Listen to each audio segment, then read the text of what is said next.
Well, I was rather lucky because I was fostered at 8 months, having lost my own natural mother in April 43. And my foster mother saw I'd got a talent for drawing. I was drawing from the age of 4. So she got me enrolled with the Hereford School of Art for Saturday morning classes from the age of 13.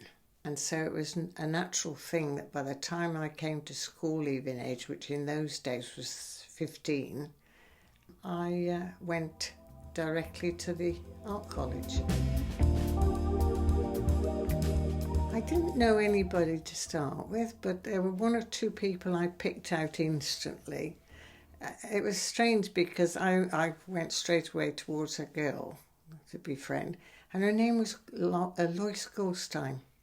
And her mother had been in the concentration camp and her father had died there. So we stayed friends from that day forward. Then there was another chappie called Hughie Gardner, and of course one couldn't ever forget Walenti Pytel. But he and Hughie and another guy called Donald Faulkner, they were full of pranks. I mean, they were only, 16, 17. I mean, they did some crazy things. And I can remember Walenti, we used to do graphic design down in the basement where we used to do our first drawings for lino printing, things like that. And Hughie used to always bag the best table, drawing board next to the river. And then he used to stick his fishing rod out through the window and hang it into the water outside. I thought he was absolutely mad.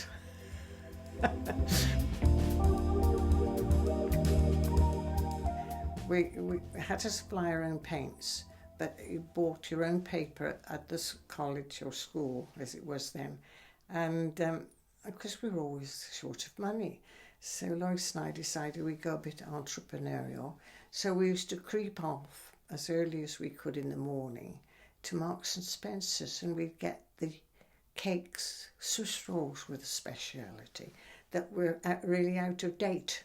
And we used to buy these for next to nothing, get them back to the college, and come our coffee time, when everybody else came down for their coffee. And there was about, I think there must have been about 20, 25 students in those days, full time.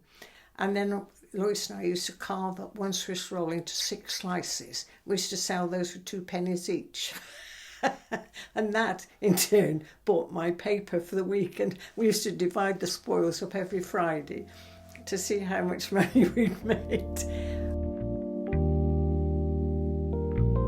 I was like a sponge. Everything, a piece of blotting paper had nothing on me. Everything, I wanted everything to come into me. So I used to do 4 evenings a week, evening classes. The only night I didn't stay late was Friday night. And then every night I would catch the 9 o'clock bus back, 4:20 back to Bromyard. And sometimes the buses stopped at Bromyard, so I used to have my old bike in a local pub, and then I used to cycle like mad, 10 o'clock at night, up the downs to where I lived.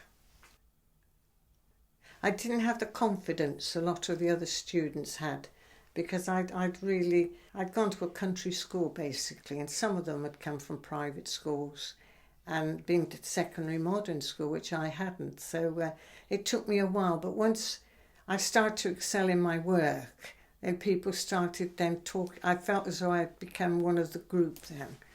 And I started getting more and more credit from the tutors. The first guy I really gelled with was a gentleman called Morris Heap, and I started with him with lino cutting. That was the very first thing that I did with him. John Horwell, he was a real inspiration for me because I could understand John straight away. He used to take me in composition and introduce me to oil painting and gouache, which I quite enjoyed. Nowadays I use acrylic paint because I can't get the oils to dry fast enough, but there is one hell of a difference because the colours are much cruder, much more harsher to use rather than the oils. And I miss the smell. I definitely miss the smell of the oils.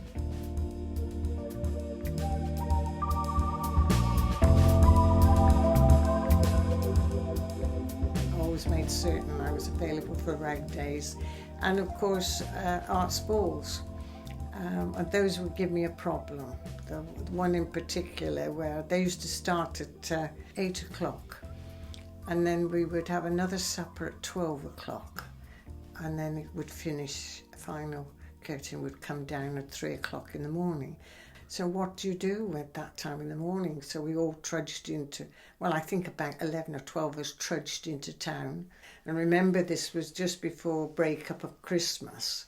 All I remember is really I'm freezing cold. And one of the Mount brothers, I think it was the younger of the two, Graham Mount, decided he found an open window down on the lower basement of the Lither room. Price had opened, he crawled in. I remember seeing his feet going in, the last thing that went through this top window opening. He came around and opened the basement door, and we all trudged in. And of course in the Lither room was this gigantic boiler. I mean, it was like, well, it must have been about 8 foot high, and it kept booming up every now and again to heat the whole of the college. And of course there were large tables all around this room. So we all lay on the top of these tables like stuffed human beings, duffel coats on, hoods up, just sat there, lying side by side, looking so we'd been carved out of stone. And until the morning came, and of course we got scampered out of there as quick as we could, be frightened somebody would come in and find us. And I managed to get the 8 o'clock bus out of Hereford to get me home. And of course it didn't dawn on me in those early days that it was teaching me to look and be aware. And I've never stopped doing that. I've never stopped doing that. Whatever I'm drawing or painting or whatever I'm doing, I'm always observing and making certain that I've got my composition right, my proportions right. And it goes with everything. Even how I dress myself, how I do everything.